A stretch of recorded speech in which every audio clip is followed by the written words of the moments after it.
इस कार्यक्रम के पुण्यार्चक हैं श्री चंद्रप्रभ दिगंबर जैन मंदिर कमेटी ट्रस्ट, समस्त कार्यकारिणी एवं सकल जैन समाज, संगम कॉलोनी, जबलपुर, मध्य प्रदेश।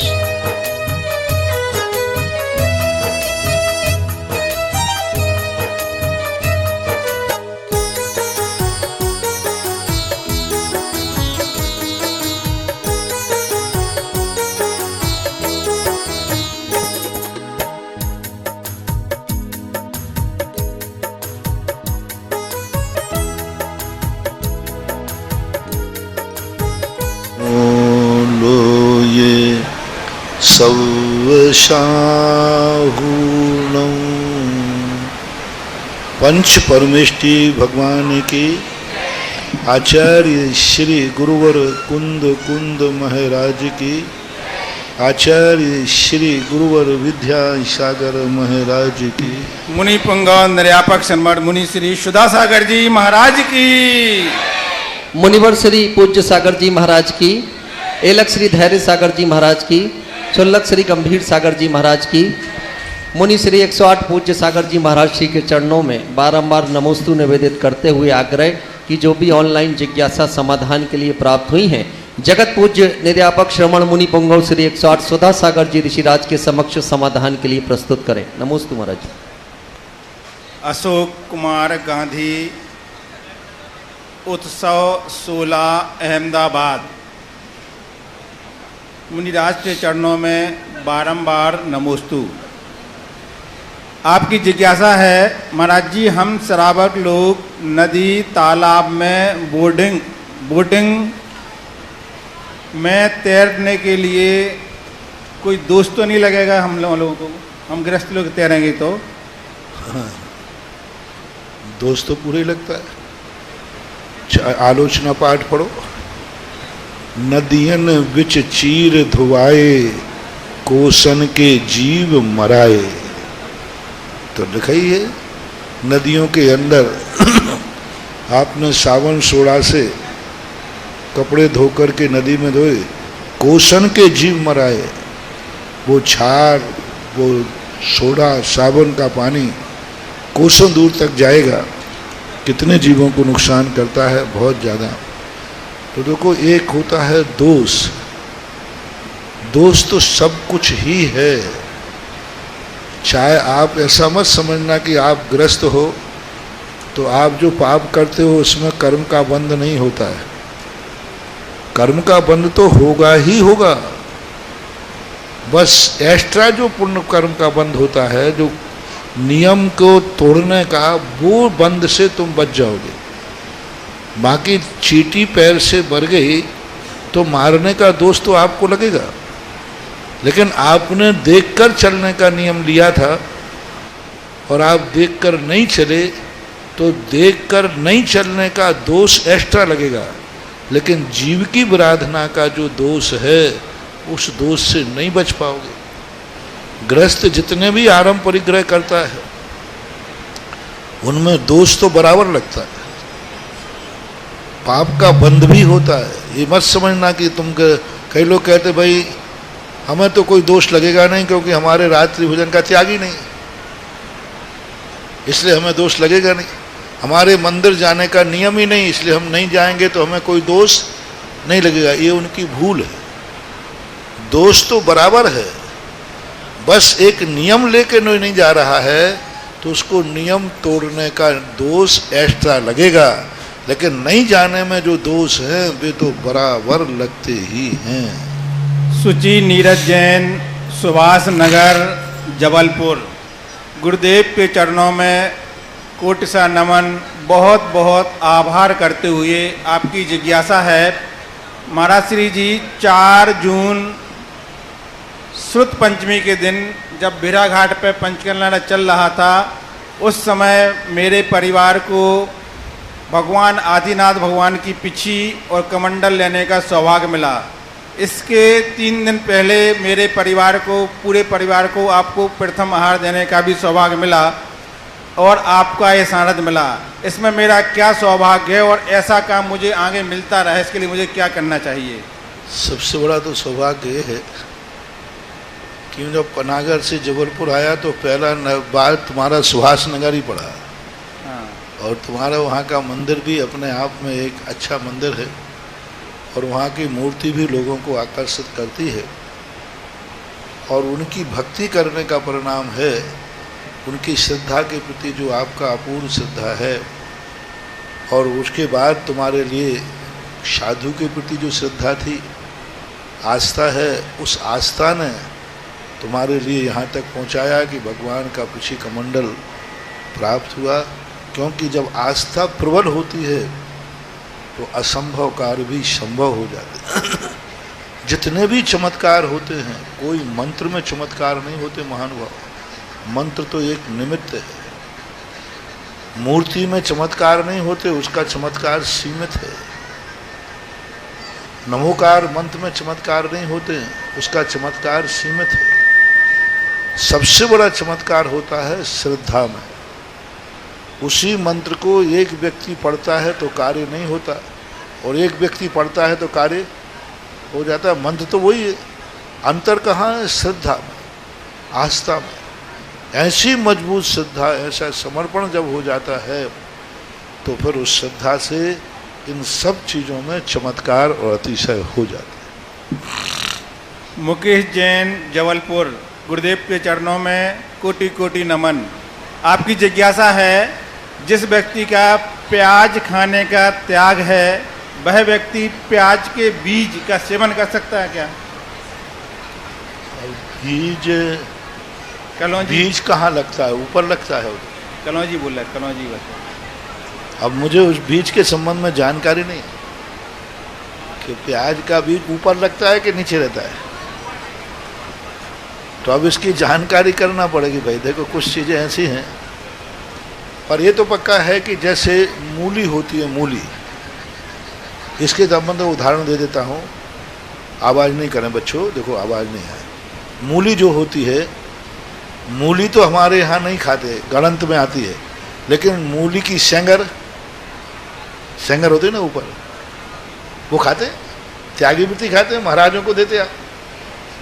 उसके ऊपर के पत्ते भी, जिनका सब्जी का त्याग नहीं है, पत्तों का, वो मूली के पत्ते लेते, मूली की सेंगर खाते हैं, फली जो होती है।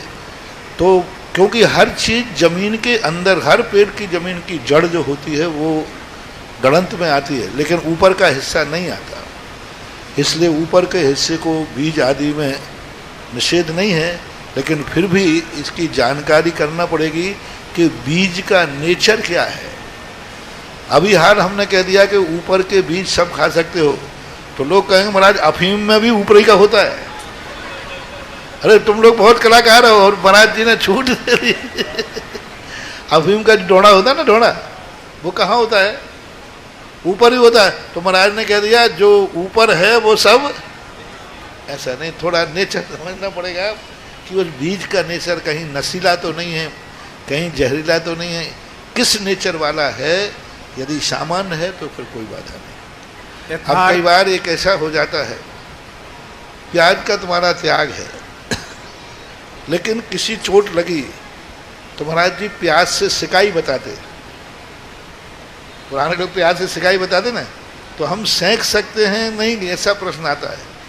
तो मैंने कहा खाने का त्याग है, सेंकने का त्याग नहीं। यथार्थ जैन, जबलपुर। गुरुदेव के चरणों में कोटि सा नमन। आपकी जिज्ञासा है, हम अष्टमी और चौदस को क्यों मानते हैं? इस दिन बाहर क्यों नहीं खा सकते हैं और अवक्ष वस्तु का त्याग बहुत बार बता चुके। आप लोग जो रेगुलर जिज्ञासा समाधान सुनते हैं उनको मालूम, बहुत बार बता चुके, कम से कम 25-50 बार बता चुके। उस दिन वह अपने आप में भौगोलिक और ज्योतिष रूप से सबका वातावरण एक ऐसा होता है कि उस दिन अच्छे कार्य करना चाहिए। महेंद्र पत्रकार, इंदौर। गुरुदेव के चरणों में कोटि सा नमन। आपकी जिज्ञासा है, औदिक भाव क्या है? इस प्रकार के भावों का क्या फल मिलता है? महाराज जी कृपया। औदिक भाव का अर्थ होता है जैसे कर्म का उदय आया वैसे ही परिणाम कर लिया। क्रोध कर्म का उदय आया, क्रोध कर लिया। आरती कर्म का उदय आया, घृणा कर ली। जुगुप्सा आया, घृणा कर ली। जैसे कर्म का उदय आया वैसे ही परिणाम करता है, तो उसे फिर नया बंध होता है। इसको औदैक भाव कहते हैं। और सरल समझाने के लिए कहता हूँ, अभी तुम शांत बैठे हो, दुश्मन सामने आया, तुमने क्रोध कर लिया, ये औदैक भाव हो गया। जैसा निमित्त मिला वैसे परिणाम कर लिए। बुरा निमित्त मिला, बुरे भाव कर लिए। अच्छा निमित्त मिला, अच्छे भाव कर लिए। तो तुम्हारा खुद का निजी भाव क्या है? निजी भाव क्या? निजी भाव है कि बुरा निमित्त मिलने पर भी हम अच्छे भाव करेंगे, अच्छा निमित्त मिलने पर भी हम अच्छे भाव करेंगे। तो निमित्त के अनुसार न करके अपने भावों को करते हैं, तो वह क्षयोपशम आदि भाव माना जाता है। बाकी ये औदैक भाव जैन आगम के अनुसार अच्छा नहीं माना गया। सरिता जैन, गांधीधाम, गुजरात। गुरुदेव के चरणों में कोटि सा नमन। आपकी जिज्ञासा है, छाया संबद्ध दृष्टि के भाव निश्चित हो जाते हैं 3 या 4, लेकिन देश संयम जो होता है उसके भाव निश्चित क्यों नहीं होते हैं? और अगर इनकी व्रत लेने की उपयोगिता क्या है? केवल व्यमानित देवों में जाना ही उपयोगिता है मात्र है क्या? देश व्रत लेने के बाद, महाव्रत लेने के बाद इसलिए निश्चित नहीं होते कि देश संयम और महाव्रतों से उसने किसी कर्म को जड़ से नहीं मिटाया। यदि संयम लेने के बाद यदि वो पूर्णता मिटा देता है तो नहीं होगा। देश संयम ही क्या है कि इतनी विशुद्धि भी नहीं है उसकी कि वो कर्म को काट दे, और इतनी अविशुद्धि भी नहीं है कि वो नरक आदि में चला जाए। तो देश संयम लेने से 2 फायदे।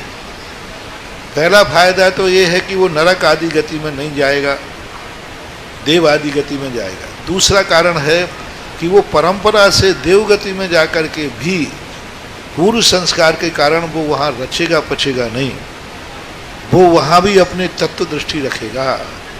तो देश संयम रहने से परंपरा से मोक्ष का कारण तो निश्चित हो ही जाता है। इसलिए यदि देश संयमी यदि छायक सम्यक दर्शन प्राप्त कर ले तो उसके भाव निश्चित हो जाएंगे। विशुद्धि की बात है। संतोष जैन, ब्रह्मचारी, गुजरात, अहमदाबाद। गुरुदेव के चरणों में कोटि सा नमन। आपकी जिज्ञासा है महाराज जी, श्रावक के मुख्य 2 कर्तव्य हैं, दान और पूजा। तो यहाँ पर जो दान की बात है, उस दान में औषधि दान, आवास दान, अभय दान लेना है या सभी प्रकार के दान ले सकते हैं? और समदृष्टि जीव उत्तम भोग भूमि जाता है क्या? दान की अनेक परिभाषाएं होती हैं। दान देने वाला किस रूप में, जितने प्रकार के आप अपने उपयोग में लाते हैं वस्तुएं, उन सब चीज़ों का दान करना। सब चीज़ों का दान का संक्षेप में 4 दान है: औषधि दान, अभय दान, आहार दान, उपकरण दान। उपकरण दान में सब आ जाता है। जैसे आँख का दान देखो, मैं बता देता हूँ। आँख आपके लिए मिली है इसलिए कि तुम देख के चलो कांटा न लग जाए, तुम देख के चलो कि कांच न लग जाए। ये आँख का उपयोग है, उपभोग है। ये तो सभी करते हैं। अब आँख का दान देखना कैसे करते हैं? आँख का दान है कि नीचे देखकर चला, कोई जीव न मर जाए, ये आँख का दान हो गया। क्योंकि मेरे पैर में कांटा न लग जाए, ये दान नहीं हुआ, ये आँख का उपयोग हुआ। और मेरे पैर से कोई जीव न मर जाए, ये देख के चलना, ये नेत्र दान हो गया। अपने हित की बातें सुनना, ये कान का उपभोग है। और दूसरे के दुख की बात सुनना, ये कान का दान है। अपने लिए सुख के लिए बोलना, ये मुख का अपने आप में वाणी का उपभोग है। और दूसरों के लिए रास्ता बताने के, भाई वहाँ से मत जाओ, ये रास्ता सही है, दूर ना देखना। किसी व्यक्ति ने, चलते हुए व्यक्ति, वाणी का दान देखना। आप लोग, आप जा रहे थे कहीं और आपको लगा कि मैं भटक रहा हूँ, तो किसी से पूछा, भैया हमें फलाने स्थान के जाने का रास्ता बता दीजिए, तो आपने अपनी वाणी का स्वयं के लिए उपयोग किया कि नहीं किया? अब देखना, इसी वाणी को दान कराता हूँ। कोई व्यक्ति जा रहा था तुमने कहा ये तो गलत रास्ते पे जा रहा है, वहां तो गड्ढा है।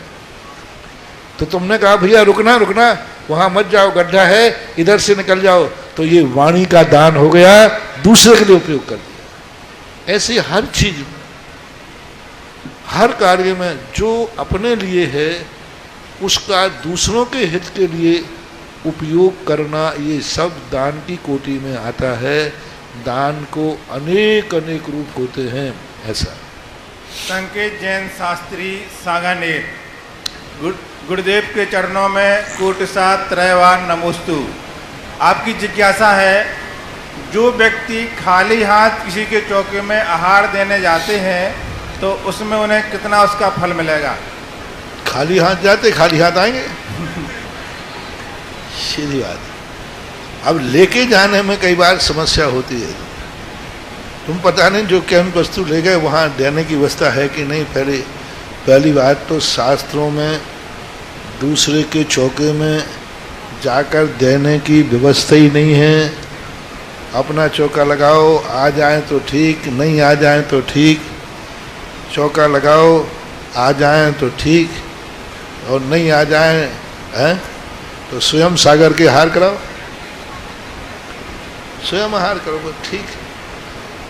हार देने का एक बहुत बड़ी, जिस ढंग से आप लोग देते हो, ये देने से कोई पुण्य बंद नहीं होने वाला, कुछ नहीं होने वाला। ये तो एक धमाल चौकड़ी है, ना शुद्धि है, ना कुछ है, ना कुछ है, ना देने का भाव। यही तुम्हें पता नहीं कि महाराज ने इसके पहले क्या लिया है। महाराज को ये चीज अनुकूल बनेगी कि प्रतिकूल बनेगी, कुछ मालूम नहीं होता। ऐसा दोष है। विनीता जैन, जयपुर राजस्थान, गुरुदेव के चरणों में बारंबार नमोस्तु नमोस्तु नमोस्तु। आपकी जिज्ञासा है, पांडुक शिला में गंधोदक जो निकलता है तो उसके बीचों बीच छेद होता है पांडुक शिला में, तो वो छेद होना क्या सही है अथवा गंधोदक का जैसे कायदा से साइड में होना चाहिए। भगवान जहाँ बैठते हैं उनके ठीक नीचे नहीं होना चाहिए। अब आप लोग बनाने लगे हैं, साइड से होना चाहिए। ये हमें अब आप सभी की प्रत्यक्ष जिज्ञासा के समाधान के सत्र का शुभारंभ होने जा रहा है। हमारे बीच अभी एक चर्चा आई अशोकनगर पिपरई के सपना अभिषेक जैन की। कुछ दिनों पहले, लगभग 4-5 दिन पूर्व, दूरभाष पर उनका समाचार आया कि उनका 3 दिन का बालक हॉस्पिटल में एडमिट है, अस्पताल में एडमिट है और आईसीयू में पहुंच चुका है। स्थिति क्रिटिकल हो चुकी है। चिकित्सकों के हाथ से स्थिति नियंत्रण से बाहर होती हुई दिखाई दे रही है। और सपना अभिषेक जैन ने पूज्य श्री का आशीर्वाद दूरभाष के माध्यम से मांगा और समिति से यह निवेदन किया कि जब प्रातःकाल जगत पूज्य निर्यापक श्रमण मुनि पुंगव श्री 108 सुधा सागर जी ऋषिराज के मुखारबिंद से शांति धारा हो रही हो, उस समय उस बिटिया के नाम का वाचन हो जाए, जिससे उसके स्वास्थ्य में कुछ सुधार हो जाए, उसे जीवन दान मिल सके। और उसके बाद समिति ने पूज्य श्री के चरणों में आकर के निवेदन किया कि महाराज श्री, एक 3 दिन की बच्ची आपके आशीर्वाद की प्रतीक्षा कर रही है। जगत पूज्य मुनि पुंगव सुधा सागर जी ऋषिराज तो करुणावंत संत हैं कि किसी की पीड़ा को देख करके जिनके अंतस में क्षण मात्र में ही दया और करुणा के भाव आ जाते हो, ऐसे संत का नाम है जगत पूज्य निर्यापक श्रमण मुनि पुंगव सुधा सागर जी ऋषिराज। जैसे ही 3 दिन की उस बच्ची के बारे में यह बात पूज्य श्री ने सुनी, तुरंत ही आशीर्वाद की मुद्रा में हाथ उठा दिया और प्रातः काल ही शांति धारा में उस बेटी के नाम का वाचन पूज्य श्री ने किया। और जैसे ही पूज्य श्री ने उस बिटिया के नाम के साथ कहा कि आरोग्यार्थम, इस उद्देश्य की प्राप्ति के लिए शांति धारा की जा रही है, बस उसी क्षण जैसे कोई चमत्कार सा हो गया और आईसीयू में एडमिट वो बिटिया मात्र 2 घंटे में आईसीयू से बाहर आ गई और 3 दिनों में वो बिटिया पूरी तरह से स्वस्थ होकर के अपने घर पहुंच गई। ये कृपा जगत पूज्य मुनि पुंगव सुधा सागर जी ऋषिराज की है। ऐसे संतों के चरणों में सपना अभिषेक जैन पिपरई अशोकनगर वालों ने नमोस्तु निवेदित किया है। और जिज्ञासा समाधान के सत्र में सर्वप्रथम जिज्ञासा के लिए हम आमंत्रित कर रहे हैं विक्की जैन छपारा से हमारे बीच उपस्थित है। सर्वप्रथम वे अपनी जिज्ञासा रखेंगे और उसके बाद तैयार रहे स्वर्णा सिंघई गाडरवारा।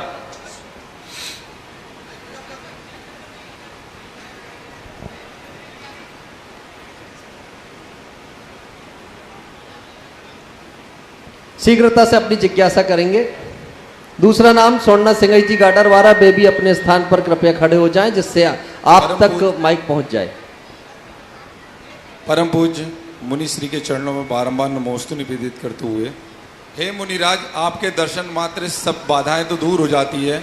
मेरा यह निवेदन है महाराज, जिस तरह से आपने सैपरा समाज को 6-7 दिन में ही पूरा व्यवस्थित कर दिया है, ऐसा मुनिराज आप हर समाज को 6 या 7 दिन दे दें तो मेरे को लगता है कि कोई भी समाज में विघटन खत्म हो जाएंगे। हे मुनिराज, आपसे बारंबार नमोस्तु निवेदित करते हुए हमारी छपारा समाज को भी ऐसा आपका सानिध्य प्राप्त हो, और आपके परम पूज्य चरणों में बारंबार नमोस्तु निवेदित करते हुए, हे मुनिराज, हमें आशीर्वाद प्रदान करें। नमोस्तु महाराज, नमोस्तु। बाबू छपारा गया हूँ, व्यवस्थित करके आया हूँ। और चाहिए समाज का तो इतना व्यवस्थित किया है कि वो व्यवस्था आज तक चल रही है। दुनिया तो पत्थरों के मंदिर बनाती है, वहाँ की समाज इतनी व्यवस्थित हुई कि चांदियों के मंदिर बना रही है। हाँ, यज्ञ नायक, महायज्ञ नायक सब बने हुए थे, और तुम लोगों को सब बहुत अच्छा है, सबके लिए आशीर्वाद है। बस एक आग्रह करूंगा कि बगैर किसी भूमिका के सीधे नमोस्तु निवेदित करके सभी लोग अपनी जिज्ञासा करेंगे। स्वर्णा सिंह ही गाडरवारा अपनी जिज्ञासा करें और तैयार रहें। उसके बाद सर्वेश गुमास्ता। श्री के चरणों में बारंबार नमोस्तु नमोस्तु नमोस्तु।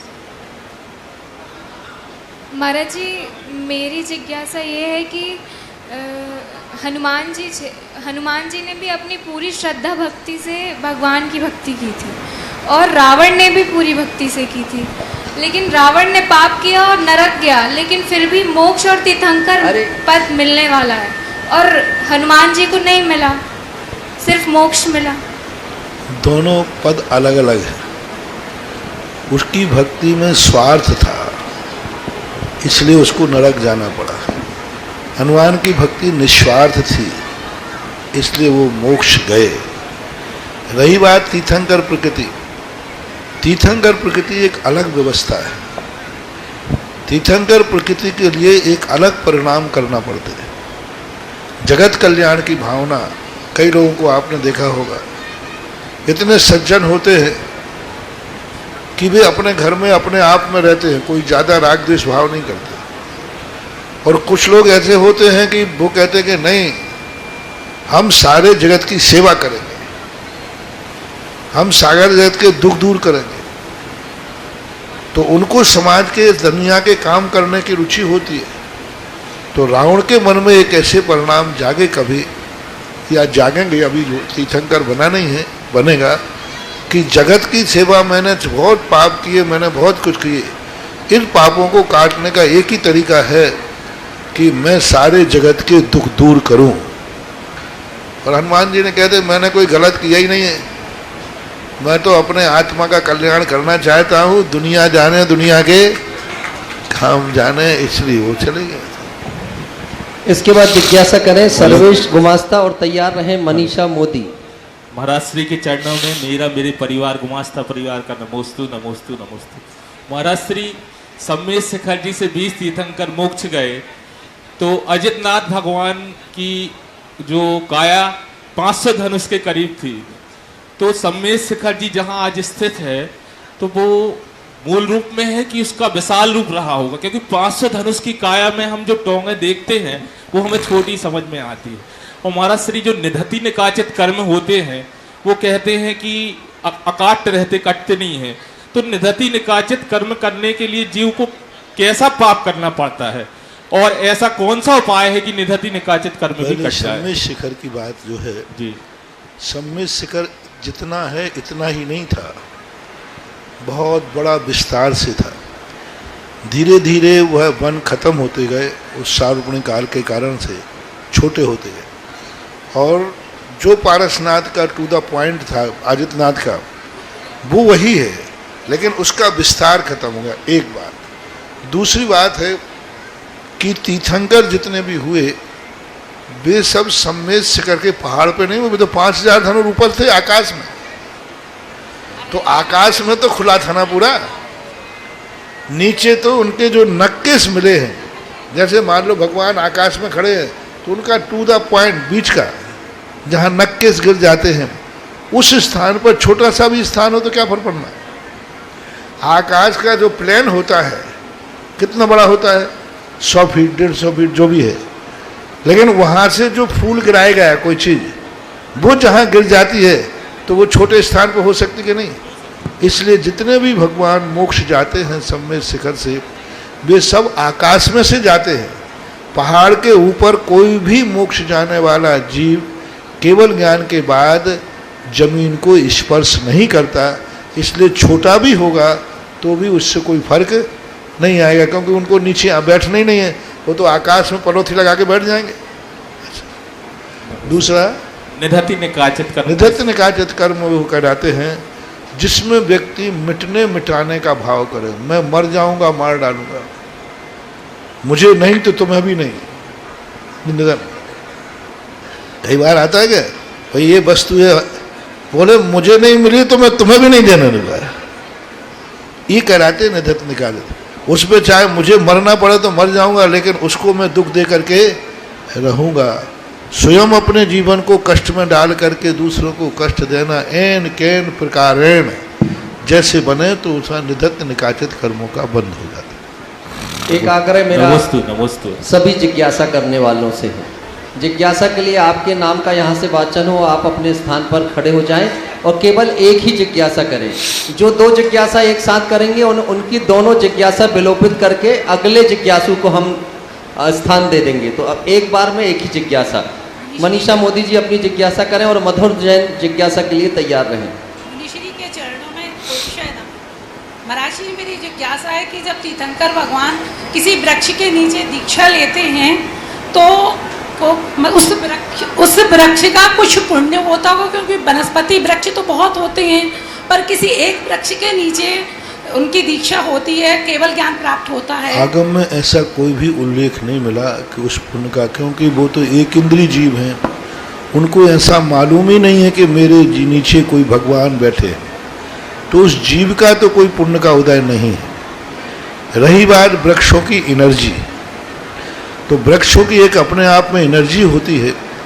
कुछ पेड़ों के नीचे बैठकर सामायिक में मन लगता है, जैसे अभी भेड़ा घाट में कहा था ना, नदियां तो बहुत हैं, लेकिन नर्मदा नदी के किनारे बैठने में जो सामायिक में मन लगता है वो और किसी नदी के किनारे बैठने में नहीं लगेगा। और किसी नदियों के किनारे बैठोगे तो वैभव का भाव जागेगा, संसार का भाव जागेगा, भोग विलासिता का भाव जागेगा, और नर्मदा के किनारे बैठने पर वैराग भाव जागेगा, उदासीन भाव जागेगा। अब नर्मदा का जो एनर्जी है, जो पानी की एनर्जी है, उन जलकाय जीवों का पुण्य का उदय नहीं है।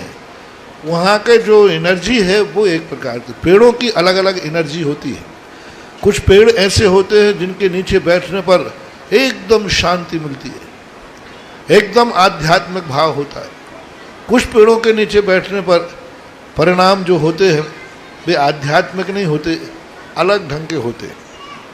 तो इस प्रकार से जैसे कुछ फूल होते हैं, कुछ फूल होते हैं जिनमें पूजा के लिए भाव होता है, और कुछ फूल होते हैं वे पूजा के भाव नहीं होते, उनको गुलदस्ता बनाने का भाव होता है, सूंघने का भाव होता है, महकाने का भाव होता है। जैसे मोंगरा होता है, मोंगरा होता है, रात रानी होती है।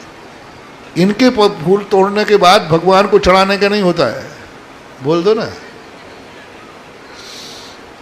सूंघने का भाव आता है, वो उसका नेचर है।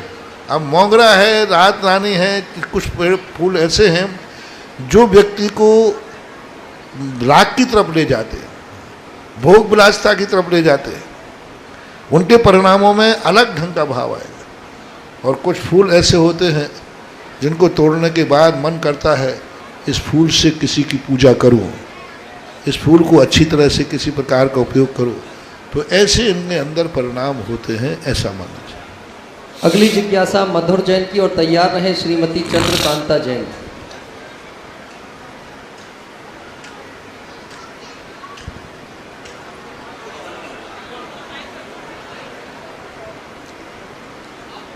शीघ्रता करें ना।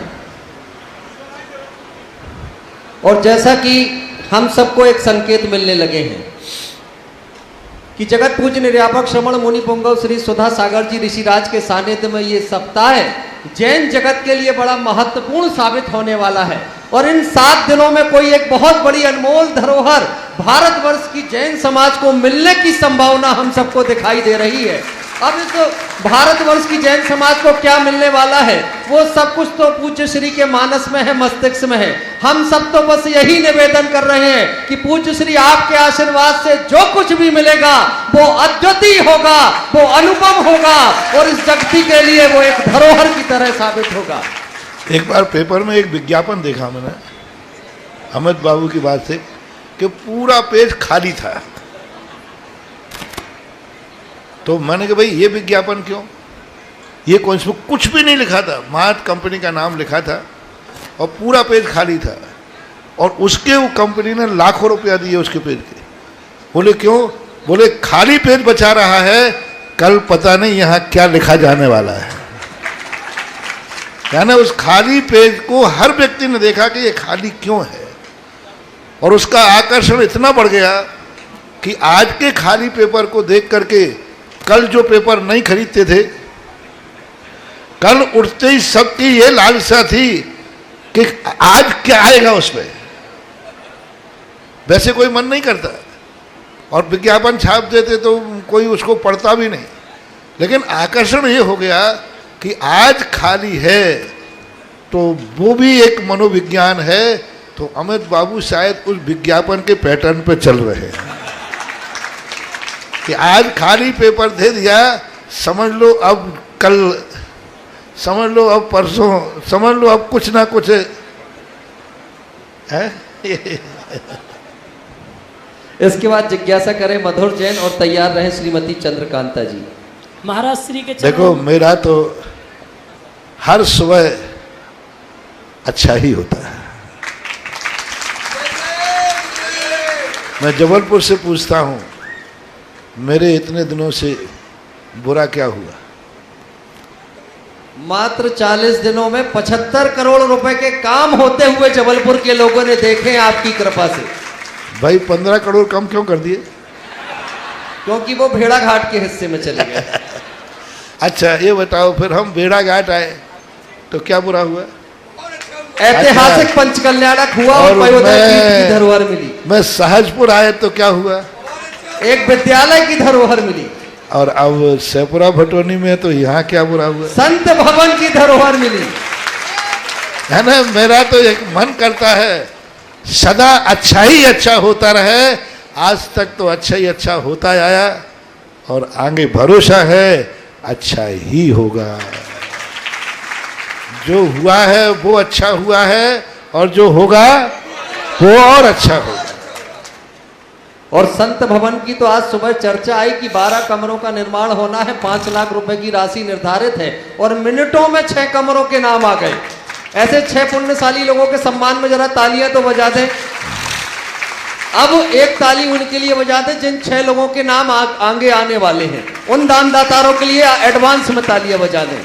मधुर जी जिज्ञासा करें। महाराज श्री के चरणों में कोटि नमोस्तु नमोस्तु नमोस्तु। महाराज जी मेरी जिज्ञासा है, पंचकल्याणक में भगवान का संस्कार जिन लोगों से होता है उनको अपन को घर में लाना चाहिए या नहीं लाना चाहिए, और यदि लाएं तो क्या करना चाहिए? शास्त्र में तो लिखा नहीं है। अब श्रद्धा और आस्था की कोई सीमा नहीं है। श्रद्धा और आस्था के कारण से आप लाते हैं, रख लीजिए, लेकिन शास्त्रों में कोई लाने के ऐसा कोई प्रावधान नहीं है। जिज्ञासा करें श्रीमती चंद्रकांता जैन और तैयार रहें सजय गोयल। गुरुवर आपके चरणों में कोटि कोटि नमन, कोटि कोटि वंदन। हे गुरुवर मेरी यह शंका है कि जो सहयोग की उली के समय 63 प्रकृतियाँ होती हैं वो तो अंतर मुहूर्त में नष्ट होती हैं, और अयोग की उली के समय सुबह असाता असाता वेदनी की जो 85 प्रकृतियाँ होती हैं वो इतने कम समय में 5 अक्षरों के कम समय में नष्ट होती, तो वो समय क्यों इतना कम रहता है? पूज्यवर शिव कोटि महाराज ने भगवती आराधना के अंदर इसका बहुत अच्छा जवाब दिया। ये जो 63 प्रकृतियां हैं ये घातिया कर्म हैं, ये बहुत ज़्यादा जबरदस्त होते हैं। ज्ञानावर्णी, दर्शनावर्णी, मोहिनी और अंतराय। और जब ये 4 घातिया कर्म नष्ट हो जाते हैं तो 4 अघातिया कर्म जली हुई रस्सी के समान है। रस्सी को यदि जला दिया जाए तो वो रस्सी रस्सी जैसी दिखती है कि नहीं? दिखती है। दिखेगी, लेकिन थोड़ा ही सा हाथ में उठाया जाए तो, और बिना जली हुई रस्सी को हाथ में उठाया जाए तो घातिया कर्म बिना हुई जली रस्सी के समान है, जिसको गलाने के लिए, जिसको नष्ट करने के लिए कितनी मेहनत करना पड़ेगी। और अघातिया कर्म अयोग केवली के जली हुई रस्सी के समान है कि वे क्षण मात्र में आ उ ई री इतने काल में ही वह 4 अघातिया कर्म नष्ट हो जाते हैं, ऐसा जवाब दिया। अगली जिज्ञासा सजल गोयल की, और उसके बाद तैयार रहें नेहा सिद्धार्थ जैन, सिंगापुर। गुरुवर के चरणों में बारंबार नमोस्तु नमोस्तु नमोस्तु। हे गुरुवर, मेरी जिज्ञासा यह है कि जैसे मान लो कोई काम अपनी क्रिया के विपरीत हो रहा है, तो उस टाइम अपन को अपने गुस्से पे कंट्रोल नहीं कर पाते, मतलब बहुत गुस्से, उस गुस्से को कैसे कंट्रोल करें? देख लो, गुस्से को कंट्रोल नहीं करने का परिणाम क्या होगा। आमद कम और खर्चा भारी लक्षण है मिट जाने का, और कुवत कम गुस्सा भारी लक्षण है पिट जाने का। इसलिए सोच लो, पिटने के लिए पीठ में खुजली चल रही हो तो खूब गुस्सा करो, और पीठ में यदि पिटने की नहीं चल रही है तो चुपचाप अपने आप गुस्से को पी जाओ, शांत रखो, इसी में फायदा है। अगली जिज्ञासा नेहा सिद्धार्थ जैन, सिंगापुर वालों की, और फिर तैयार रहे अर्चित जैन, शिवपुरी। महाराज जी के चरणों में 3 बार नमोस्तु। महाराज जी, एक्चुअली मेरी बेटी का क्वेश्चन है कि जब विदेह क्षेत्र में मिथ्या दृष्टि ही जन्म लेते हैं, पर वहाँ पे फिर तीर्थंकर भगवान भी रहते हैं, तो इसका क्या नियम है? मैं इसका जवाब नहीं दे पाई उसको। मिथ्या दृष्टि जन्म लेते ऐसी बात नहीं। विदेह क्षेत्र में असंख्यात देवता जो हैं सम्यक दर्शन के साथ जन्मते, नारकी नरकों से सम्यक दर्शन लेकर के जन्मते। मनुष्य त्रियंश, यदि मर करके मनुष्य त्रियंश बनते हैं तो उनको मिथ्या दर्शन है। जैसे यहाँ का कोई मनुष्य मर करके विदेह क्षेत्र में जन्म लेवे तो वो सम्यक दृष्टि नहीं, क्योंकि सम्यक दृष्टि स्वर्ग ही जाएगा। तो मिथ्या दृष्टि मनुष्य त्रियंशों की अपेक्षा है, और वहाँ जाकर के वह भगवान के समूषण में सम्यक दर्शन प्राप्त कर लेता है। और तीर्थंकरों की जहाँ तक बात आई, तो तीर्थंकर कोई भी मनुष्य नहीं बने। वो जिनके 5 कल्याणक होते हैं वे स्वर्ग से आते हैं या नरक से आते हैं, और स्वर्ग नरक से जो विदेह क्षेत्र में जन्मते हैं वे सम्यक दर्शन के साथ ही जन्मते हैं। मनुष्य कोई तीर्थंकर नहीं होता, त्रियंश से कोई तीर्थंकर नहीं होता, और त्रियंश मनुष्यों से, ऐसा मानना चाहिए। अर्चित जैन, शिवपुरी अपनी जिज्ञासा करें, और तैयार रहे ब्रह्मचारिणी स्नेहलता दीदी। नमोस्तु महर्षि। महर्षि के चरणों में बारंबार नमोस्तु। महर्षि, मेरा प्रश्न है कि अभी दिसंबर माह में शिवपुरी में परम पूज्य मुनि सागर अभय सागर महर्षि जी के सानिध्य में पंच कल्याणक का प्रोग्राम हुआ था। उसमें मेरे मम्मा पापा को भगवान के माता पिता बनने का सौभाग्य प्राप्त हुआ था। क्या महर्षि अब हमारा महाराज जी मम्मी पापा ने अपना जीवन संयम के पद के ऊपर अग्रसर कर लिया, हमारा क्या कर्तव्य है? हम उनको कैसे हमारा व्यवहार कैसा हो? मम्मी पापा किसके बने हैं? भगवान के। तो मम्मी पापा तो बेटा हुए उनके भगवान, तो जो मम्मी पापा आज जिनके पापा बने हैं उन्होंने जो किया वो तुम करो, क्योंकि तुम भाई भाई हो गए। ब्रह्मचारिणी स्नेहलता दीदी अपनी जिज्ञासा करें, और तैयार रहें स्वप्निल जैन। महाराज श्री को मेरा और मेरा परिवार से कोटि कोटि नमन नमन नमन। महाराज श्री, मेरा फिर प्रश्न है कि किन किन कारणों से गूंगा व्यक्ति होता है? गूंगा होता है, गूंगा व्यक्ति होता है जो हमेशा गालियां बकते रहते हैं, दूसरों की बुराइयां करते रहते हैं, कभी इस मुख से अच्छे वचन नहीं बोलते हैं, इसलिए गूंगा होता है। दूसरों की वाणियों की मजाक उड़ाते हैं, गुणवानों के अच्छे वचनों की निंदा करते हैं, उपहास करते हैं, तो गूंगा होता है। इसके बाद जिज्ञासा करें स्वप्निल जैन, और तैयार रहे शालिनी कोठारी मंदसौर। मुनि श्री के चरणों में बारंबार नमोस्तु। महाराज श्री, मेरा प्रश्न यह है कि जब कभी धार्मिक कार्यक्रम होते हैं तो समाजों द्वारा मंदिर जी के फंड वगैरह से बाहर के आयु अतिथियों की भोजन की व्यवस्था की जाती है। अब अगर मान लीजिए 200 लोगों का भोजन बना और 100 अतिथि आए, 100 का बच गया, अब वो एक समस्या बन जाती है, तो कार्यकर्ता बोलते आ जाओ अपन उसको करते हैं, तो ऐसा क्या कर लेना चाहिए या इस पे कोई दोष है? कोई बात नहीं, कर लेना चाहिए, क्योंकि वो भोजन के नाम से ही आया है, भले अतिथि के नाम से आया है, लेकिन बचा हुआ होने से आप खुद भी अतिथि बन जाओ, तो इसमें कोई दोष नहीं है, ये व्यवस्था है। शालिनी कोठारी मंदसौर अपनी जिज्ञासा रखें और उसके बाद तैयार रहें प्रवीण जैन। लेकिन ऐसा मत करना कि अतिथि आने के पहले ही खा के पी करके बैठ जाओ, फिर कर लो, हाँ वो फिर हाँ वो गलत हो जाए। महाराज जी के चरणों में बारंबार नमोस्तु। महाराज जी हमारे परिवार की तरफ से भी आपको नमोस्तु। महाराज जी हमारी जिज्ञासा है कि हम धर्म के क्षेत्र में स्वार्थी बने या सारथी बने, और वह कर्म के क्षेत्र में भी। कभी कभी दोनों बनता पड़ता है, परिस्थितियां हर व्यक्ति की अलग अलग होती है। जब परिस्थितियां आती हैं तो स्वार्थी भी बनना पड़ता है, और जब परिस्थितियां आती हैं तो धर्म का सारथी भी बनना पड़ता है। जब धर्म की प्रभावना की बात आए तो धर्म के सारथी बनो। मैं धर्म को इतना ज़्यादा ऊंचा उठाऊंगा कि सारी दुनिया इस धर्म को मानने लग जाएगी। मैं भगवान की पूजा की इतनी महिमा प्रदर्शित करूंगा और ऐसे पूजा करके चमत्कार दिखाऊंगा कि सारा जगत भगवान की पूजा करने लग जाएगा। जितने व्रत हुए हैं, कथाएं हुई, उनमें दोनों प्रकार के लोग बने। देखो, दुर्गंधा को नाम देते हैं, मैना सुंदरी का नाम देते हैं। मैना सुंदरी का स्वार्थ था कि मेरे 700 लोग जो हैं इनका कोढ़ दूर हो जाए, और सारथी बनी सिद्ध चक्र मंडल विधान की कि आज तक सारे जगत में लोग सिद्ध चक्र मंडल विधान कर रहे हैं। अब वहाँ स्वार्थ और सारथी दोनों थे।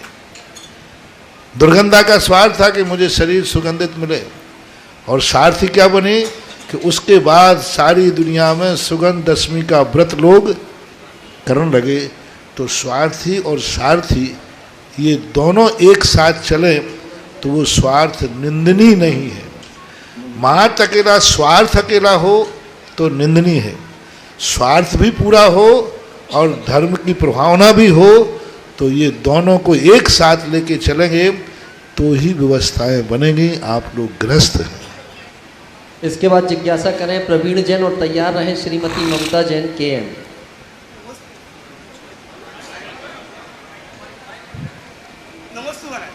देखो, अभी शांति धारा देखो, आप लोग अभी शांति धारा करते, आपका कष्ट दूर हो गया।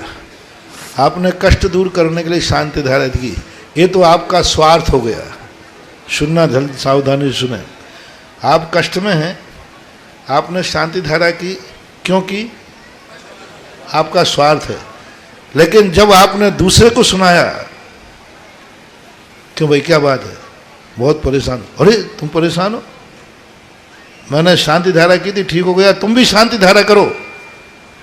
जैसे ही तुमने उसको शांति धारा करने को कहा, ये सारथी हो गया। पहली शांति धारा की स्वार्थी, और उस शांति धारा से आपने दूसरे को प्रभावित किया, सारथी। जैसे अमित पड़रिया करता है, अरे मैं कहता हूं भैया कोई शांति धारा से ठीक हो गया तो हो गया, तू क्यों मेरे 2 मिनट खराब कर रहा है, तू क्यों उसकी हाँ महिमा गा रहा है। पहले तो मैंने सोचा कि भाई वो ठीक हो गया, तू क्यों 2 मिनट खराब करता है।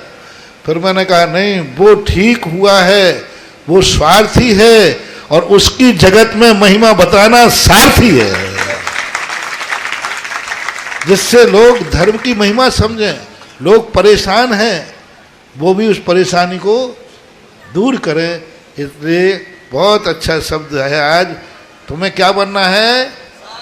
स्वार्थी, और अपना दुख दूर करो और उसकी महिमा दूसरों को सुनाओ। तो स्वार्थी और सारथी दोनों हाथ में लड्डू हैं, एक में सारथी और एक में स्वार्थी। प्रवीण जैन अपनी जिज्ञासा करें और तैयार रहें KM। धर्म करने से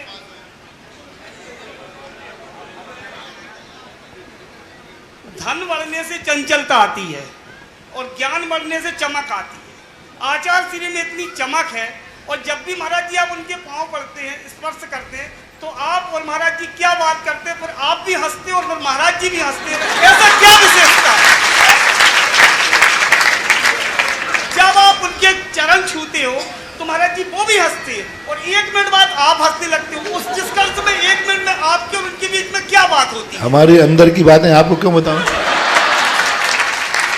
हाँ, ये आनंद के क्षण होते हैं, वो उनका क्षण वो आनंद लेते हैं, हमारे क्षण का हम आनंद लेते हैं। आनंद को शब्दों में बांधने से आनंद की महिमा कम हो जाती है, इसलिए आनंद को आनंद ही रहने दो। श्रीमती ममता जैन केएम जिज्ञासा करें और तैयार रहें पीयूष जैन भीटा वाले। महाराज श्री जी के चरणों में मेरा और मेरे परिवार की ओर से नमोस्तु नमोस्तु। हे महाराज श्री, मेरी बहुत भावना थी राजा श्रेयांश बनने की, कम से 20 साल पहले से भावना थी। इस आपके भेड़ा घाट में पंच कल्याण का मेरी भावना पूर्ण हुई। एक भावना और है महाराज जी, मेरा स्वास्थ्य ठीक नहीं रहता, मुझे सिर्फ मेरा स्वास्थ्य के कारण मैं अपनी धर्म मार्ग में आगे नहीं बढ़ पाती।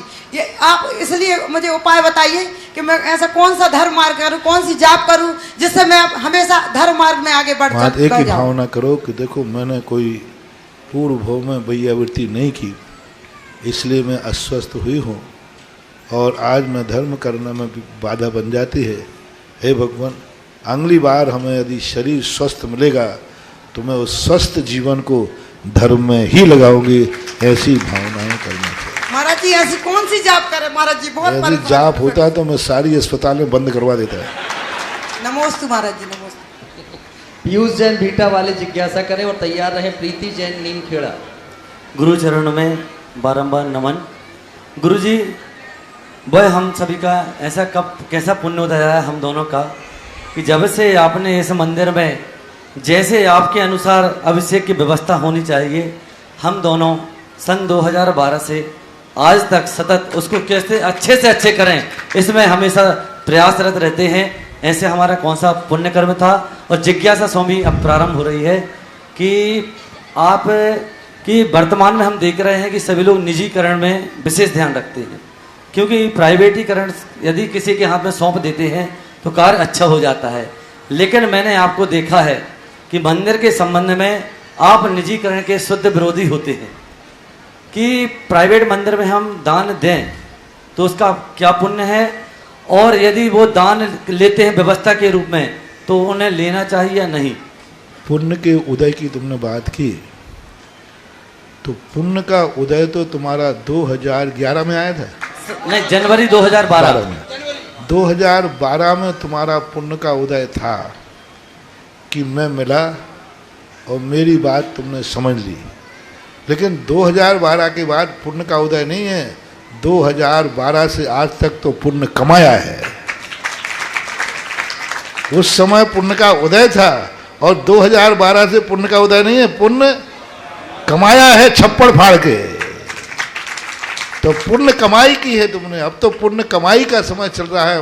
पुण्य का उदय तो उस समय आता है जिस समय सदनिमित्त मिलता है, और सदनिमित्त का जो उपयोग कर लेता है फिर पुण्य की कमाई चालू हो जाती है, ऐसा मानना चाहिए। पूंजी तो पहली बार लगाई जाती दुकान में, फिर तो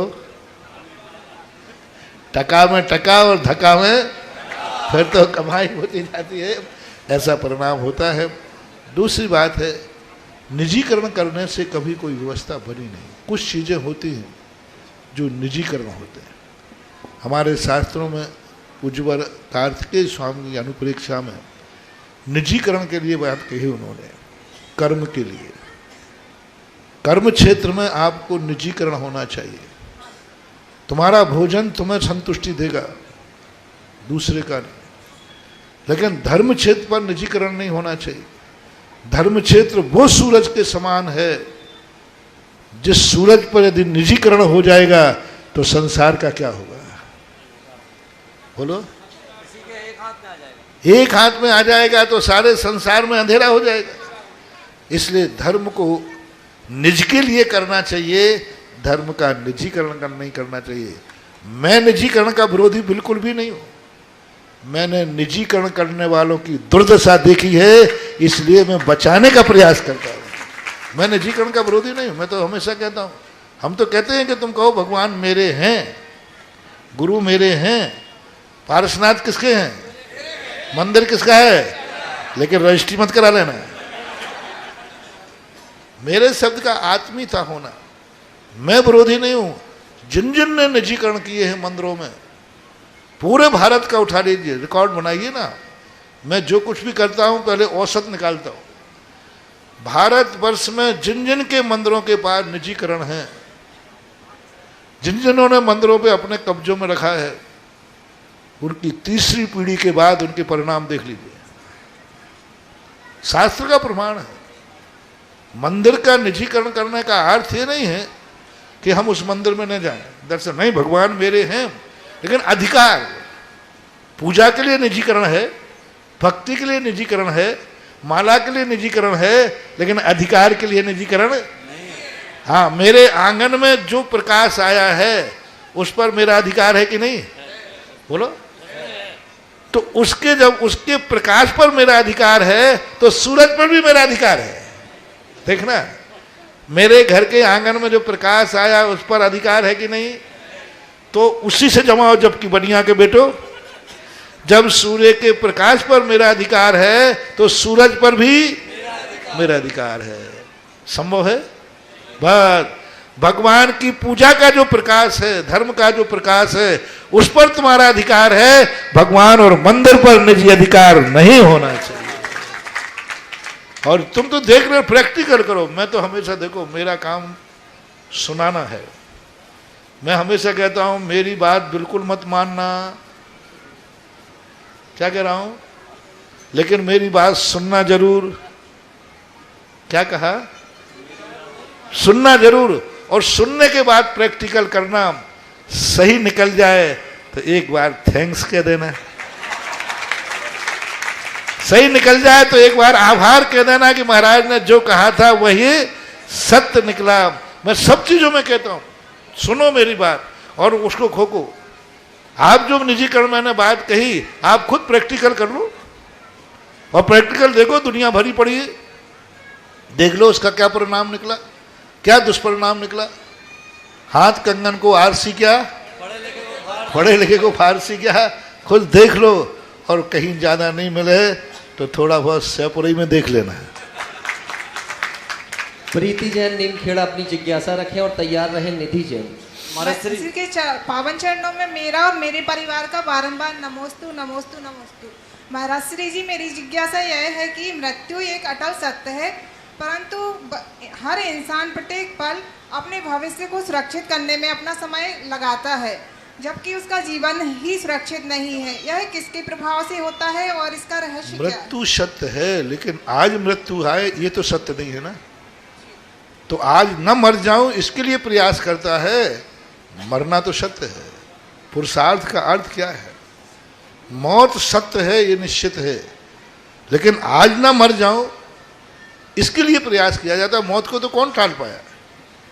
टाला जाता है कि मरना तो है, लेकिन आज नहीं मर जाऊं क्योंकि मुझे अभी बहुत कुछ जीना है, बहुत कुछ करना है, धर्म ध्यान आदि करना है।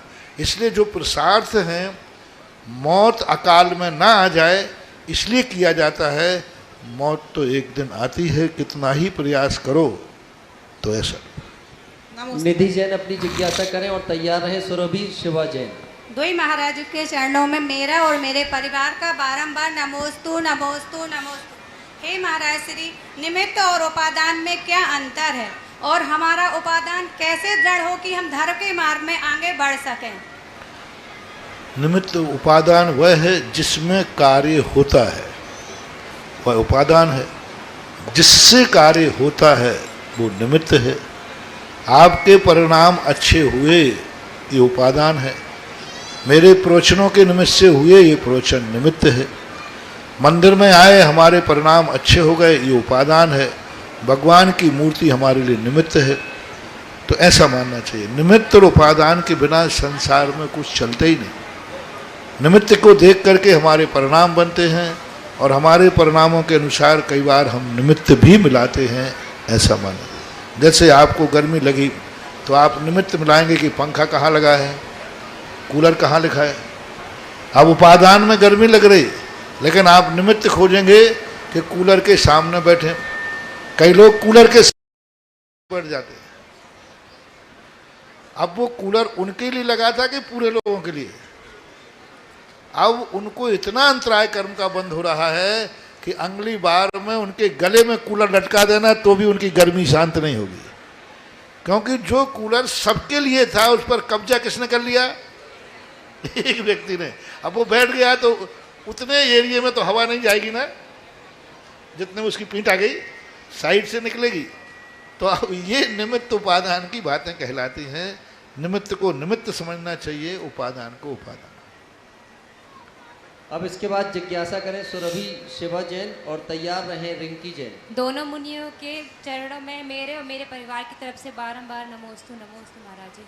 महाराज जी, मेरा प्रश्न है कि ठंडे पानी से आटा गूंदने में कितनी मर्यादा होती है और गर्म पानी से आटा गूंदने में कितने समय तक की मर्यादा होती है? गर्म से और ठंडे से कोई भी गाथा हुआ है 6 घंटे की मर्यादा कही गई है, क्योंकि आटे के साथ मिलकर के जो आटा है वो गीला हो जाने से 6 घंटे बाद वो मर्यादित नहीं रहता, ऐसा मान। श्रीमती रिंकी जैन जिज्ञासा करें और तैयार रहें रविता जैन। युगल मुनि चरणों में मेरा मन वचन काय से बारंबार नमोस्तु नमोस्तु नमोस्तु। महाराज जी, मेरी जिज्ञासा यह है कि आजकल शिखर जी वंदना करने के लिए जाते हैं तो वहाँ लोग इंजेक्शन लगवा लेते हैं शाम को, ताकि वंदना अच्छे आसानी से हो जाए और थकान ना हो। तो वो जो इंजेक्शन है वो क्या नशे में आता है? वो मेरी जानकारी में नहीं है क्यों लगाते, क्या करते हैं, लेकिन वो नशे में आएगा। उनके बराबर नंबर कटेंगे, कम होंगे, फेल तो नहीं माना जाएगा, लेकिन गांधी डिवीजन से पास माना जाएगा। नंबर कटेंगे, उसके बाकायदा नंबर कटेंगे, क्योंकि बताते हैं कि ऐसा क्रिकेट आदि में कोई खेलते हैं ना वो लोग, कोई यदि नशा कर ले तो फिर उसके ऊपर केस चलता है, उसको बताते पार्टी से अलग कर देते हैं। कोई नशा करके खेलता है तो जब क्रिकेट आदि में नशा करके खेलना अपराध है तो फिर मंदिर में कोई ऐसा इंजेक्शन लगा ले कि हम आज उपवास कर रहे हैं और बढ़िया आज नींद की गोली खा लेते 24 घंटे में हो 24 घंटे मुझे उठूँ ही नहीं, तो वो उपवास नहीं माना जाएगा। इससे अच्छा तो एकासन कर ले तो ठीक है। नमोस्तु महाराज जी। ऊंची मुनि श्री के चरणों में मेरे और मेरे परिवार की ओर से बारंबार नमोस्तु नमोस्तु नमोस्तु। हे महाराज श्री, मेरा प्रश्न है कि संस्कृत में ज्ञान को ज्ञान क्यों बोला जाता है? कृपया शंका का समाधान कीजिए। वो क्या है, ज्ञान, ज्ञा शब्द जो है वह 2 अक्षरों से मिलकर के बना है। ज्ञान, जा या, और कई लोग आधा गा और या भी लेते हैं, ज्ञान भी लिखते हैं इंग्लिश में और ज्ञान भी लिखते हैं। जे से भी शुरू होता है और जी से भी शुरू होता है, लेकिन शुद्ध लोग ये मानते हैं कि जे से शुरू होना ही शुद्ध है। तो ये भाषा का फर्क है, ऐसा। अगली जिज्ञासा जैन पंचायत महासभा शहपुरा के अध्यक्ष नरेंद्र जैन भीटा वालों की, और उसके बाद तैयार रहे माधवी बड़कुल।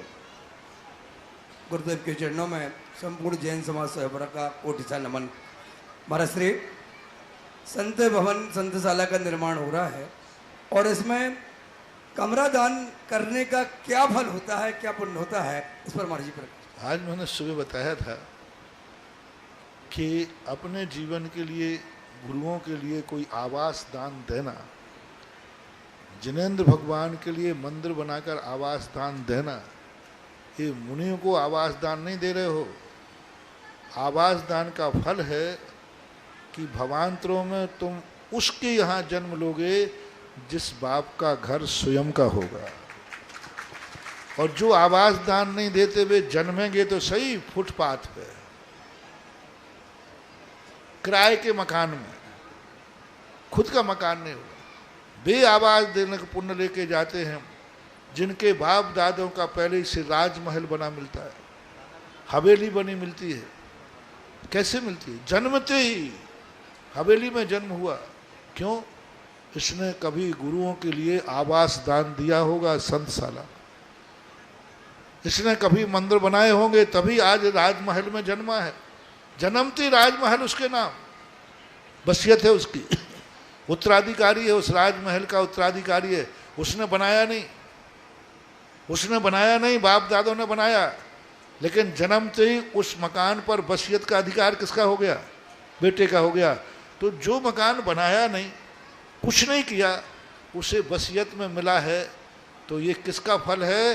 ये आवास दान का फल है। अब आवास दान कई प्रकार के, भगवान का आवास दान मंदिर है, गुरुओं का आवास दान संशाला है, पशुओं का आवास दान गौशाला है, और जो जिसके लिए जहाँ जैसे होते हैं पात्र के अनुसार उस आवास दान का फल अलग अलग मिलता है। इसलिए आवास दान के संबंध में बहुत बड़ा दान होता है आवास दान, और वो भी साधु संतों के लिए जहाँ आते हैं निरंतर, तो एक तो बहुत बड़ी चीज़ होती है। पहले नियम होते थे कि मकान बनेगा तो पहले जिनेन्द्र देव का मंदिर बनेगा, बाद में मकान बनेगा। पहले मकान बनेगा, बाद में पहले मेरे गुरुओं को रहने का स्थान बनेगा, ये पहले सोचते थे। प्रातःकाल मैंने इस पर बहुत अच्छे से प्रकाश डाला था कि जहाँ जहाँ मंदिर हों उसके साथ तुरंत विचार करना चाहिए। मैंने 2 बातें कहा प्रातःकाल आपको महत्वपूर्ण कही। तुम यदि जैनी हो तो, जैनी यदि हो तुम ओरिजिनल, तो जब मकान का नक्शा बने तो सारी प्लानिंग करना, कौन चीज़ कहाँ है, बस एक जरूर विचार आना कि मेरे गुरु महाराज यदि घर आए, पड़गान हुआ, तो वे आहार कहाँ ले बैठ के कहाँ खड़े होके करेंगे। जीना बनाते समय जरूर सोचना कि इस जीने पर क्या मुनिराज आ जाएंगे, क्योंकि देव साथ गुरु में 2 में से एक ही है जो तुम्हारे घर आ सकता है, भगवान तो। और उसमें तुमने जीने में अंधेरा बना दिया, उसी में तुमने मकान में कहीं खड़े होने, तो ये विचार जैनी के मन में आता है। इसी प्रकार से दूसरा मन में आता है कि यदि मेरा मंदिर बन गया है तो समाज की तरफ, ये तो व्यक्तिगत परिवार को कह दिया, समाज के लिए मैंने प्रातःकाल कहा था, जब भी मंदिर बनाने का भाव आवे तब किसी को प्रश्न उठाना चाहिए। अपन मंदिर तो बना रहे हैं, और मंदिर बन गया तो नियम से मुनिराज भी आएंगे। तो भगवान भी जब विराजमान हो गए और महाराज आएंगे तो उनको कहाँ विराजमान करेंगे, कहाँ रहेंगे, इस पर मंदिर बनाते ही विचार होना चाहिए। बहुत लेट तुमने सोचा है, वो भी तुमने नहीं सोचा, मैंने थोड़ा परश्री हम लोगों ने सोच लिया था। कोई बात नहीं, लेट जगह सुबह का भूला, शाम को भूला जाए तो भूला, लेट हुआ।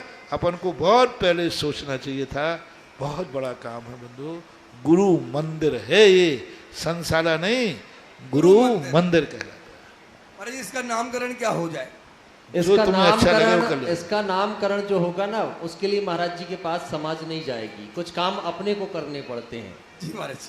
तो सारी सवाईपुरा बेटौनी की जैन समाज अगर एक मत से निर्णय ले तो इस भवन का नाम रखा जाए संत सुधा सागर भवन। जरा दोनों हाथ ऊपर उठा करके सारे लोग सदन में स्वीकृति दें। मेरा कोई समर्थन नहीं है, तुम्हारा तुम जानो। जी हम लोगों की मेरा तो इतना ही भाव है कि साधु आवे तो उसकी साधना अच्छी होवे, एक दिन को आवे और 10 दिन रुक जावे, ये भावना। यही भावना रखे महाराज श्री, आपका सानिध्य भी और प्राप्त हो। नमोस्तु भगवान। नमोस्तु। अध्यक्ष जी एक बार नाम आप उद्घोषित कर दें, ऑफिशियल तो आपका माना जाएगा ना। देखिए, और इस संतशाला का जो निर्माण आज शिलान्यास हुआ है, इसका नाम सर्वसम्मति से संत सुधा सागर संतशाला नाम इसका रखा गया है। पुनः एक बार जोरदार तालियों के साथ नमोस्तु भगवान, नमोस्तु भगवान। इसके बाद जिज्ञासा करें माधवी बड़कुल, और उसके बाद सारे बच्चे एक साथ खड़े हो जाएंगे और एक जिज्ञासा करेंगे। अंशिका आगे आ जाए, वो जिज्ञासा करेंगे और सभी बच्चे एक साथ खड़े होंगे। द्वय मुनिराज के चरणों में बारंबार नमोस्तु। महाराज जी, मेरी जिज्ञासा है कि अष्टापद तीर्थ क्षेत्र की प्रतिमा जी पूजनीय है कि नहीं, और यदि नहीं तो हमें अष्टापद तीर्थ क्षेत्र की दृष्टि से जाना चाहिए कि नहीं? पहली बात तो 2 प्रकार की पूजा होती है, एक तो वास्तविक रूप मान के, एक इतिहास की सुरक्षा के लिए। कम से कम अपन जाते रहेंगे तो लोगों को ये तो मालूम रहेगा कि यहाँ तीर्थ क्षेत्र जैन की मूर्ति है। दूसरा, अष्टापद के नाम से जाते ही कम से कम लोगों को ध्यान में तो इतना रहेगा कि अष्टापद नाम का कोई सिद्ध क्षेत्र है। तो कई कार्य इतिहास की सुरक्षा के लिए भी किए जाते हैं, दोनों कार्य करते रहना चाहिए। सभी बच्चे एक साथ खड़े हो जाएंगे और एक जिज्ञासा करेंगे, उसके बाद श्रीमती कमलेश भाभी अपनी जिज्ञासा करेंगी। नमोस्तु महाराज जी, मेरा प्रश्न यह है कि प्रतिभा स्थली की शिक्षा में और दूसरे स्कूल की शिक्षा में क्या फर्क है? प्रतिभा स्थली की इच्छा में और इतना फर्क है, दूसरे यहाँ की शिक्षा लेने से वो बम्बई की हीरोइन बनती है और प्रतिभा स्थली में पढ़ने से बाद में वो आरिका माता बन जाती है। इतना अंतर है। श्रीमती कमलेश भाभी जिज्ञासा करें और तैयार रहें, उसके बाद अर्चना जैन। महाराज श्री को कोटि कोटि नमन और मेरे परिवार की समझ से कोटि कोटि नमन। मेरी जिज्ञासा है कि व्यंतर देव किस माध्यम से कहाँ तक की बात जान सकते हैं? व्यंतर लोग जो हैं ऊपर तो वो कुछ जानते नहीं, उनका क्षेत्र है जो उनके सब व्यंतरों के अलग अलग क्षेत्र है। नीचे की अपेक्षा से भी उनका कोई अलग से स्थान नहीं बताया। वैमानिक देवों का तो वर्णन किया है उन्होंने कि वैमानिक देव कहाँ तक कौन जानते हैं। व्यंतर आदियों का जो है उनका जो त्रियक क्षेत्र जो है उनके सबके अलग अलग हैं, कोई निश्चित सबका एक सा ही हो ऐसा नियम नहीं। इसके बाद जिज्ञासा करें अर्चना जैन और फिर तैयार रहें साक्षी जैन। मंदिर में जाप देते हैं तो आँख बंद करके देना चाहिए कि खोल के? अगर बंद करके जाप देते हैं तो दर्शनावरणी करने का बंद होता क्या महाराज जी? नहीं, जाप देते समय बंद करके देने में कोई बाधा नहीं है, दे सकते, कोई दर्शनावरणी कर्म का बंद नहीं होगा। साक्षी जैन अपनी जिज्ञासा करें और तैयार रहें मिनी जैन अमित कुमार सोनू के परिवार से। नमोस्तु महाराज जी। महाराज जी, अगर किसी का दान देने का भाव है या बोली लेने का भाव है, अगर किसी परिस्थिति में अगर हम नहीं ले पाते वो बोलिए पर हमारा भाव है तो उसमें हमें कुछ पुण्य मिलता है कि नहीं मिलता? पुण्य मिलता है, ये विचार करना चाहिए कि हम देना चाहते हैं लेकिन देने लायक नहीं है, दे नहीं पा रहे हैं, ऐसा क्यों? तो आपको ये विचार करना चाहिए पूर्व भाव में हम देने लायक थे लेकिन हमने दिया नहीं, उसका परिणाम है कि आज हम देना चाहते हैं लेकिन देने की स्थिति नहीं है। ऐसा चिंतन करने से आज नहीं तो कल देने की समर्थ आ जाएगी, पुण्यबंध होता है। मिनी जैन अमित कुमार सोनू के परिवार से जिज्ञासा करें और सोनाली जैन तैयार रहें। नमोस्तु महाराज श्री।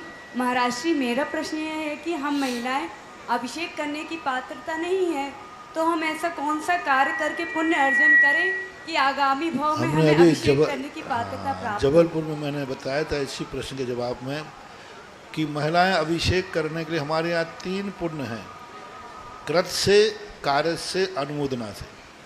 तो महिलाएं अपनी पूरी ताकत लगा करके शाम दंड भेद से घर के जितने पुरुष हैं उनको अभिषेक करने की प्रेरणा दें तो उनको बराबर पुरुष से भी ज़्यादा पुण्यबंध होगा और अगली बार उन्हें पुरुष पर्याय मिलेगी अभिषेक। सबको बेटा है तो बेटे को प्रेरणा दो जैसे बने तैसे, पति है तो पति को प्रेरणा बरगो जैसे बने तैसे, पिता है तो पिता को प्रेरणा दो।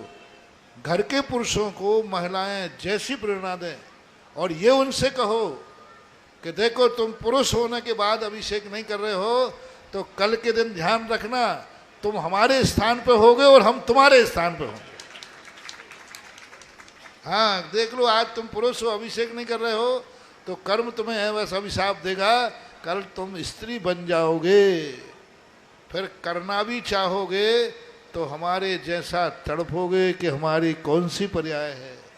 इसलिए हे पुरुष महोदयो, यदि तुम लोगों को स्त्री बनना हो तो इनसे पूछ लो इनको कैसा लग रहा है अभिषेक करना नहीं मिलता है। तो और यदि तुम्हें नहीं बनना हो तो जो अभिषेक नहीं कर रहे वो कल से अभिषेक शुरू कर दें, और जो पुरुष होके नहीं कर रहे हैं वे सोच लें कि उनको हाँ, स्त्री बनना पड़ेगा। कर्म कहेगा एक सीट खाली कर। जब तू अभिषेक कर ही नहीं रहा तो ऐसी पर्याय में भेज देंगे जहां तुम अभिषेक कर ही नहीं पाओगे, ऐसा होता है। अगली जिज्ञासा होगी सोनाली जी की। इस बीच एक जिज्ञासा लिखित में आई है। पूज्य श्री बारंबार नमोस्तु। वर्तमान में पंचकल्याणक के बड़े दानदातारों को श्रीमंत सेठ की उपाधि से विभूषित किया जाता है। इस परंपरा से दानदातारों का सम्मान बढ़ता है, इससे समाज को क्या प्रेरणा? मैंने परसों कहा था कि कुछ परंपराएं हैं जो समय समय पर परिवर्तित होती जाती हैं। पहले की जो परंपराएं थी मैंने उनको बताया था तुम्हें, लेकिन वर्तमान में सब चीज़ रेडीमेड का ज़माना आ गया है। पहले सब कुछ चीज़ घर में बनती थी और आज सब चीज़ है। पहले घर में दूध होता था, घर में सब होता था।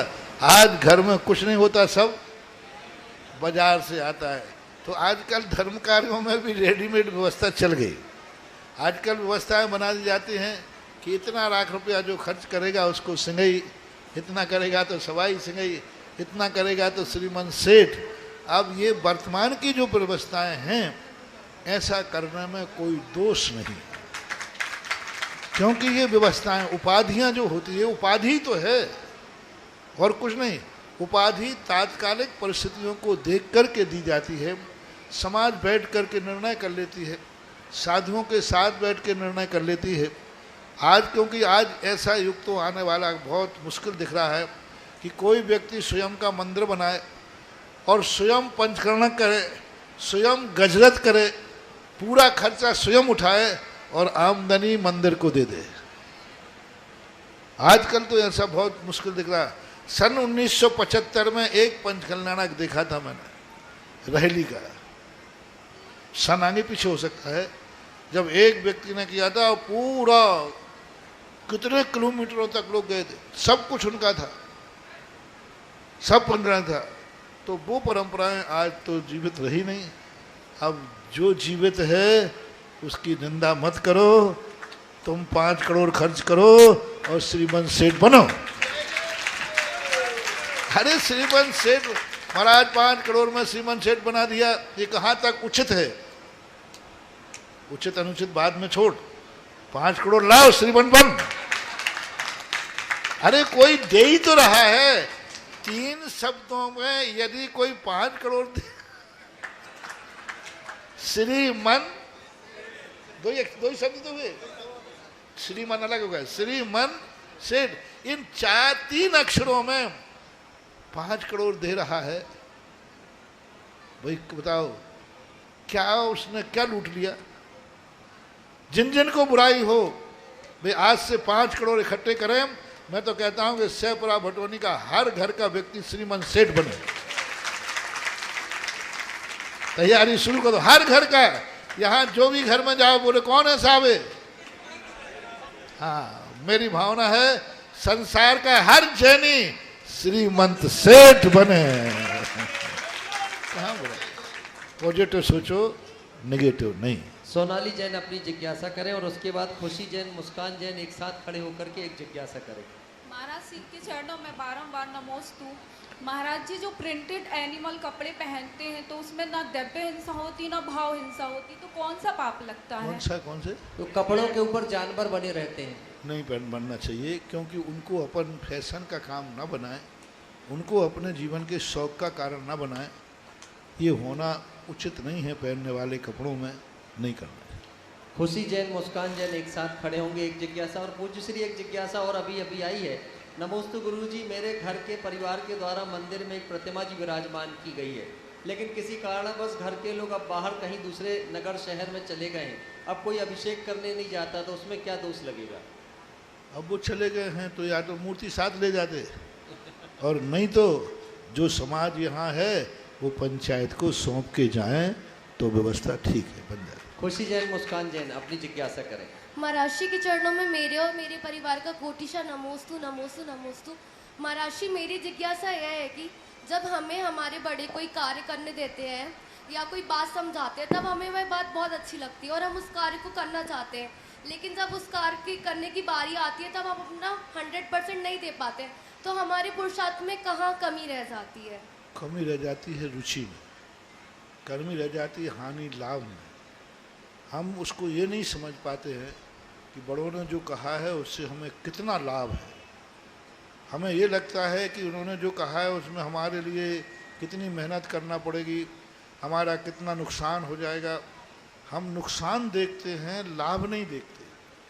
किसान बीज बोता है, यदि वो नुकसान देखे कि 1 क्विंटल गेहूँ माटी में चला जाएगा तो कभी वो फसल, लेकिन वो 1 क्विंटल गेहूँ का नुकसान करता है चला करके पहले। क्यों? क्योंकि उसको 25 क्विंटल का लाभ दिखता है।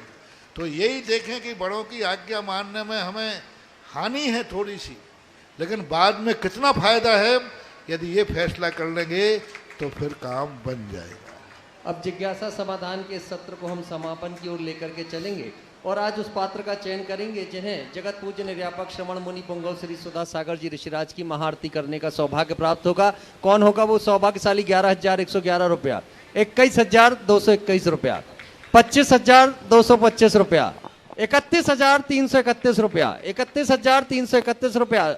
आरती करने वाले सौभाग्यशाली पात्र का चयन 31,331 रुपए एक बार, ये बोली जाती हुई 31,331 रुपए एक बार, 31,331 रुपए 2 बार, 2.5 बार, और ये बोली जाती हुई 31,331 रुपया 3 बार। ये सौभाग्य प्राप्त किया है सुशीला देवी, अशोक कुमार जी, राजकुमार जी, ताराचंद जी, आनंद कुमार जी, विकास जी, संधारा वाले कोटा निवासी और साथ ही मोहीवाल परिवार कोटा ने। जोरदार तालियों के साथ उन्हें निमंत्रित करें। कृपया परिवार के सभी सदस्य आगे आ जाएं। सबसे पहले पुण्यार्जक परिवार के हाथों में आरती के थाल रहेंगे और पुण्यार्जक परिवार के हाथ से आरती के थाल कोई भी नहीं लेगा। दूसरी आरतियां आप सभी लोग ले सकते हैं।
इस कार्यक्रम के पुण्यार्जक थे